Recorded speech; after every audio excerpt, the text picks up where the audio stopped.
katta jazo erkakni baqirig'i ham emas, taqiqi ham yoki bosimi ham emas. Undan-da og'ir jazo ayol kishi o'sha erkakni hayotida bo'lib turib, go'yoki yo'qdek yashashi. Ayol gapirishga harakat qiladi, lekin erkak tomonidan eshitilmaydi. Ayol tushuntirishga harakat qiladi, lekin erkak tushunmaydi. Ayol sevgi beradi, lekin sevilmaydi. Mana shu eng og'ir ayol kishi uchun jazo. Ayol kishi chidaydi bunga ham, lekin bir kun kelib shunaqangi portlov bo'ladi Gulhayo. Shunaqa ko'p ayollarni ko'rganman, hattoki o'zimni ham boshimdan o'tgan.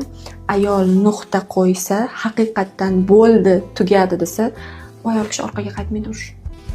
Shuning uchun ayolni go'yoki yo'qdek jazolamang. Siz o'zingiz juda ham umrbod jazoga mahkum bo'lib qolishingiz mumkin.